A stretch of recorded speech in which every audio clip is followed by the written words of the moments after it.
And here is the news on NTA International. I am Vivian Ezadifi. And my sign language interpreter is Courage Okeriehi. Let's take you through the headlines. Vice President Kashim Shettima reaffirms commitment of the Tinubu-led administration to advancing girl-child education and gender equality. President Tinubu pledges federal government commitments to ensuring it provides a platform for Nigerians to voice their grievances and receive effective redress. Plus, former French President Nicolas Sarkozy commences its 5-year jail term.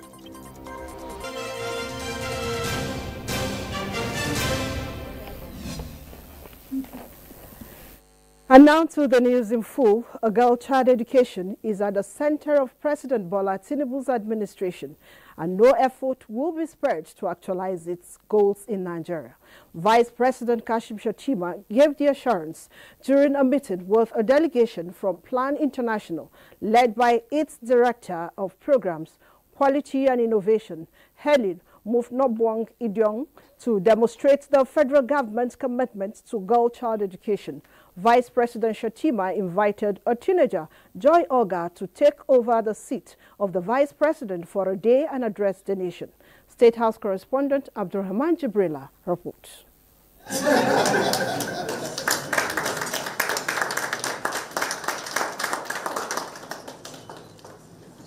I would like to thank you for this opportunity to speak for millions of Nigerian girls. I do not take this opportunity for granted, and I'm so grateful. Thank you. Support for the girl child. Joy Oga takes over Nigeria's vice president's seat for a day. She is here with Plan International delegation, expressing gratitude for the opportunity to represent millions of Nigerian girls. Nigeria cannot speak of progress if half of its population is left behind in silence. So today, I call on the government, the policymakers, development partners, and every citizen to act not with sympathy, but with strategy. We must invest in education that is safe, inclusive, and free from fear for every child in Nigeria, not just the girls I'm speaking about here. Enforce laws that prohibit child marriage and uphold the rights of every girl to learn and live freely. Urging relevant authorities to enforce laws that protect the rights of every girl child, highlighting the need to provide free sanitary products in schools, as well as ensure access to water, sanitation, and nutrition for the Nigerian child. The issue of the girl child is not an issue of political sloganeering, no. It's an existential threat to our nation. Among other government intervention in the girl child education, the school feeding program remains essential. Joy's beautiful rendition of her speech. It sounds like music to the ears of all of us, but a music of sadness.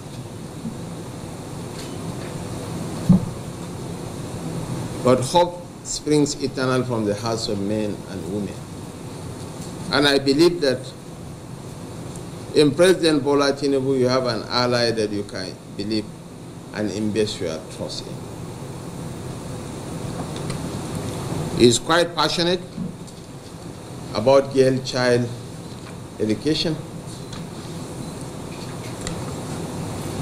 His wife is a symbol of how, when properly empowered and positioned, a girl child can blossom into a great leader. And Plan International noted that girls around the world face crisis, and Nigeria is no exception. And Plan International has provided interventions for over 11 million Nigerian children in areas such as education, entrepreneurship, and youth development. The organization urged the government to continue ensuring that girls have access to education and schools remain affordable for all. From the State House, Abdulrahman Jibrila, NTA News.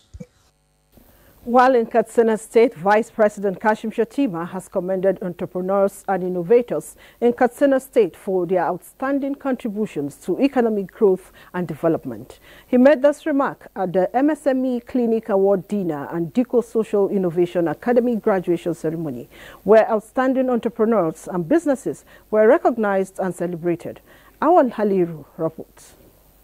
The event was a demonstration to the state's commitment to promoting innovation and enterprise, with checks and certificates presented to the awardees and the first set of 18 graduates who developed 9 innovation projects in health, climate and agriculture of the DICO Social Innovation Academy. These individuals have showcased exceptional talent, creativity and determination, and their achievements are expected to have a significant impact on the state's economy. Vice President Kashim Shettima emphasized the crucial role of the MSME sector in driving Nigeria's economic growth and development, saying effort must be made to support and empower entrepreneurs to drive innovation and job creation. The Vice President described Katsina as a beacon of creativity and resilience in northern Nigeria, noting that the state is steadily reviving its long-standing legacy of learning, trade and craftsmanship. For bringing on board the architects of modern Katsina, we are mightily proud of you. For Putin, Barrister Ibrahim Shehu Shema, for bringing Right Honorable Aminu Bello Masari, for bringing Colonel Abdul Mumini Aminu, for bringing the elites of Katsina together. We have no business fighting each other.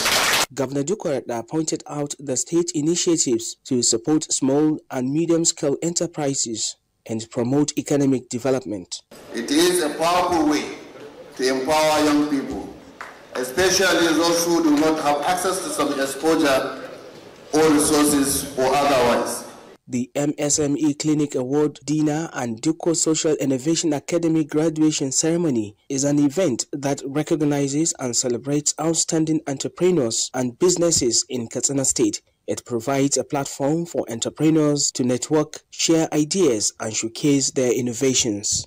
In Katsina, Awan Halaru, NTA News. An Asian country, Japan got its first woman prime minister on Tuesday after Senior Takichi, a social conservative, forged an 11th-hour coalition deal. Chukunonso Nwabweze reports that expectations are high for the 5th Japanese premier who will lead a minority government in an Asian country. Sanae Takaishi's appointment as Prime Minister by the Japanese lower house of parliament followed her unexpected slim majority win in the first round of voting. The upper house then voted in her favor, although in a runoff after she fell short of a majority. On October 4th, she became head of the Liberal Democratic Party, LDP, which has governed almost non-stop for decades but is losing support. 6 days later, the Komeito Party, uncomfortable about Takaichi's conservative views and an LDP slush fund scandal, quit their coalition. This forced Takaichi to form an alliance with the reformist, right-leaning Japan Innovation Party, JIP, which was signed on Monday evening. Takaichi pledged to make Japan's economy stronger and reshape Japan as a country that can be responsible for future generations. Her other many challenges include reversing the decline of Japan's population and injecting some life into the ailing economy. Being in a minority in both houses of parliament, the new coalition will need support from other parties to push through legislation. Takaichi has in the past backed aggressive monetary easing and expanded government spending, echoing her mentor, former Premier Shinzo Abe. Takaichi will also be under pressure to restore the fortunes of the LPD after a string of poor election results that cost Ishiba his job.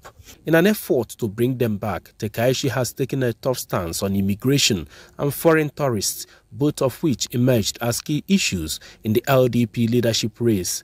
As a former economic security minister, she has been a vocal critic of China and its military build-up in the Asian Pacific. She has been supportive of Taiwan, saying during a visit in April that it was crucial to strengthen security cooperation between Taipei and Tokyo. Tekaishi will formally assume office after a meeting with the emperor. Chukwunonsonwa Bueze, NTA News. U.S. Vice President J.D. Vance landed in Israel on a mission to show up a fragile U.S.-brokered ceasefire in Gaza. Vice President Vance, along with his wife, stepping off the plane, and the visit is to secure a better future, including the release of the remaining 15 hostages. Vance is expected to meet top U.S. Middle East envoys and military experts monitoring the truce on Tuesday. He is to hold a news conference in Jerusalem and is also expected to meet with families of hostages whose bodies are still being held in Gaza and the living hostages released by the militants last week. According to Israeli media reports, he will also meet Israeli leaders, including Prime Minister Benjamin Netanyahu, on Wednesday in Jerusalem.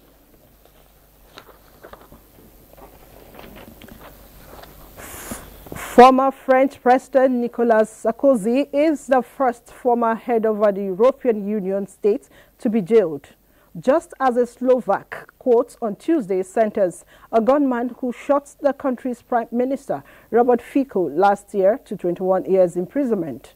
Chukwunonsonwa Bueze again has details.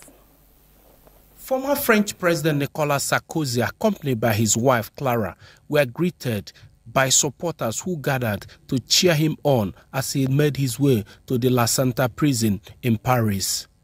The 70-year-old France's right-wing leader from 2007 to 2012 was found guilty last month of seeking to acquire funding from Libya for the campaign that led to his election. Prosecutors said his aides, acting in Sarkozy's name, struck a deal with Muammar Gaddafi in 2005 to illegally fund his victorious presidential election bid 2 years later. Investigators believe that in return, Gaddafi was promised help to restore his international image after Tripoli was blamed for the 1988 bombing of a passenger jet over Lockerbie, Scotland, and another in Niger in 1989, killing hundreds of passengers. The court convicted him of criminal conspiracy over the plan. However, it did not conclude that Sarkozy received or used the funds for his campaign. It acquitted him on charges of embezzling Libya public funds, passive corruption, and illicit financing of an electoral campaign. Sarkozy had already been stripped of France's highest distinction, his Legion of Honor, following the earlier graft conviction. His lawyer, Christopher Ingren, said a request had been immediately filed for Sarkozy's release. The Paris Appeals Court, in theory, has 2 months to decide whether to free him pending an appeals trial, but the delay is usually shorter. Sarkozy is the first French leader to be incarcerated since Philippe Pétain, the head of state who was jailed after World War II. In a related development, a Slovakian court on Tuesday sentenced a gunman who shot the nation's prime minister, Robert Fico, last year to 21 years in prison. Juraj Cintula, a 72-year-old poet, shot the prime minister 4 times at close range on May 15, 2024, leaving him seriously wounded. The attack occurred after a government meeting in the central Slovak mining town of Handrova as Fico walked into the street to greet supporters. Cintula, who was detained at the scene, has said he shot the prime minister with the intention to wound but not to kill. The court found him guilty on terror charges, sentencing him to 21 years in a maximum security jail. Chukwunonsonwa Bueze, NTA News. Back home, the Supreme Court has reserved judgment in the suit challenging the president's declaration of a state of emergency in Rivers State. President Tinubu on March 18, 2025, declared a state of emergency in Rivers State in line with Section 305 of the Constitution of the Federal Republic of Nigeria, 1999, as amended. Dele Atombi of our Judiciary Desk reports. Following the presidential proclamation of state of emergency in March 2025, some PDP governors approached the Supreme Court challenging the power of the president to suspend the democratically elected governor of the state. The proclamation also suspended the activities of the legislative arm of government in that state. To underscore the seriousness with which the federal government views the matter and its resolve to defend the president's constitutional powers of proclamation, the Attorney General of the Federation and Minister of Justice, Lateef Fagbemi SAN, personally appeared in court to lead the government's defense. The plaintiff's team was led by the former Attorney General of Ondo State, Eitai Ojegede, SAN. At the commencement of proceedings, Delta State, the fifth plaintiff, formally withdrew from the suit, a prayer the defense team did not object to. Arguing for the plaintiffs, Eitai Ojegede, SAN, clarified the fact that the case was not a denial of the president's power to proclaim a state of emergency, but a challenge to the extent of which the proclamation can be made to affect the offices of the governor, deputy governor, and the State House of Assembly. Adopting all the processes filed by the federal government, including the plenary objection, the reply on points of law, the counter affidavit, and written address against the originating summons, Lateef Fagbemi SAN urged the Apex Court to dismiss the suit in its entirety. Fagbemi SAN argued that the more I look at the plaintiff's action, the more I'm convinced that it is speculative and lacks merit. Fagbemi SAN told the 7-man panel of justices of the Supreme Court that Rivers State was engulfed in a political crisis involving the governor, deputy governor, and lawmakers, and no responsible government will sit back and allow it burn without taking any action. Fagbemi SAN maintained that the president did not act out of discretion, but discharged a constitutional obligation to safeguard democracy, life, and property. He described the suspension of the governor, deputy governor, and lawmakers as an extraordinary measure rather than a removal taken in response to an extraordinary situation. The president therefore had to act and act fast to safeguard the state. The Attorney General of the Federation further argued that those directly affected by the proclamation were not before the court, remarking that the plaintiffs were trying to be more Catholic than the Pope. Counsel to the National Assembly, Charles Yohila, aligned himself with the Attorney General position and urged the court to dismiss the case. In response, Eitai Ojegede SAN countered that while extraordinary circumstances might justify firm executive action, such measures must remain within constitutional bounds. Jegede SAN submitted that extraordinary measures would not contain what he described as illegal and unconstitutional measures. After taking argument from both parties before it, the Supreme Court reserved judgment to a date to be communicated to parties. The judgment, when delivered, will mark a defining moment in the interpretation of presidential powers under Section 305 of the Constitution of the Federal Republic of Nigeria, 1999, as amended. The first state of emergency was declared in Nigeria in the Western region by the then Prime Minister Tafawa Balewa in 1962. This matter was challenged up to the Privy Council. In Abuja, Dele Atumbi, NTA News. This is the news on NTA International. It's time to take a break. More stories when we return. Please stay. Welcome back. The integration of leasing into Nigeria's public procurement framework will promote transparency, efficiency, and fiscal prudence across government operations. This was at the signing ceremony of a memorandum of understanding between the Bureau of Public Procurement and the Equipment Leasing Registration Authority. The Registrar Chief Executive Officer of ELRA, Donald Wokoma, and the Director General of BPP, Dr. Adebowale Adedoku, in the same line of thought, described the partnership as a new chapter in Nigeria's equipment and public procurement ecosystem, which is in line with global best practices.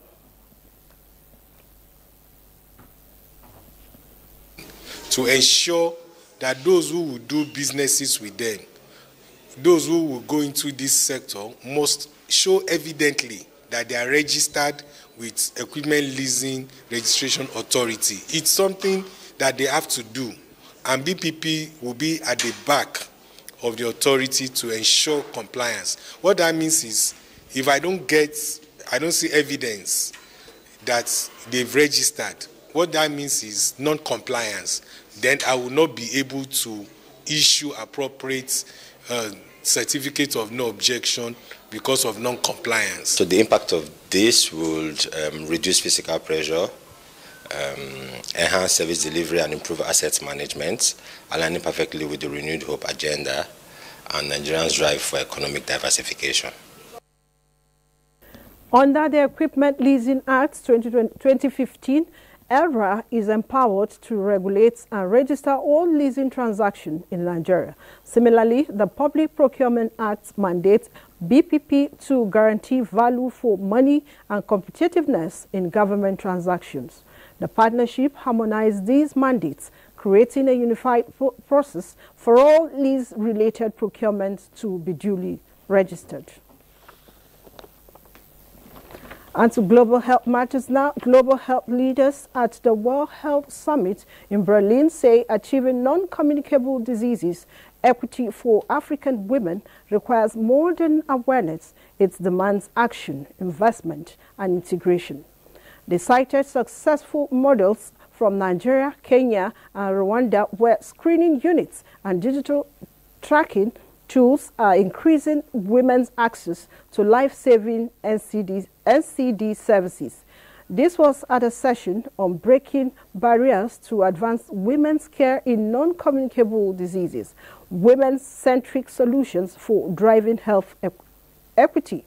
The discussion shed light on the growing toll of non-communicable diseases on women, emphasizing the urgent need for policies and investments that place women at the center of prevention, diagnosis, and treatment, while urging governments to make gender a core metric in NCD planning, allocate funding for women-focused screening, as well as train frontline health workers. Speakers warned that without targeted gender-sensitive action, NCDCs could outpace infectious diseases as the leading cause of premature death among African women.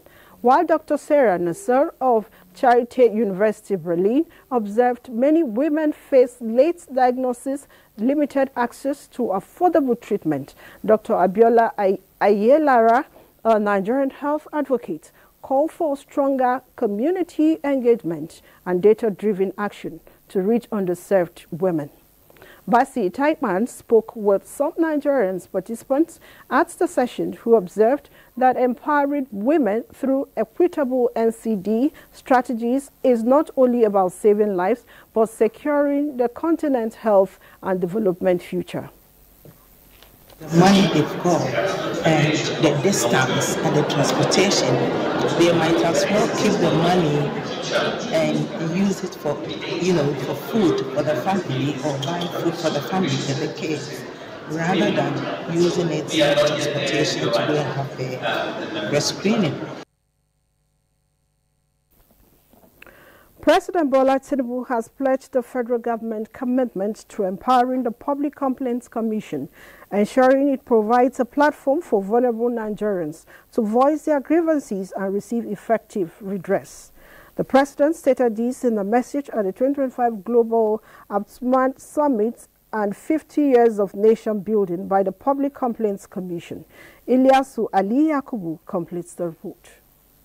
The Nigerian Ombudsman is an effective dispute resolution mechanism which starts at the local level to empower community-based techniques such as traditional institutions, community leaders, and elders forums to settle disagreements. The 2025 Global Ombudsman Summit, which coincides with the 50th anniversary of the Public Complaints Commission, is a moment to reflect on the 50 years journey of nation building, focusing on practical, actionable steps to strengthen the institution for a more responsive, equitable, and efficient system of public administration for all.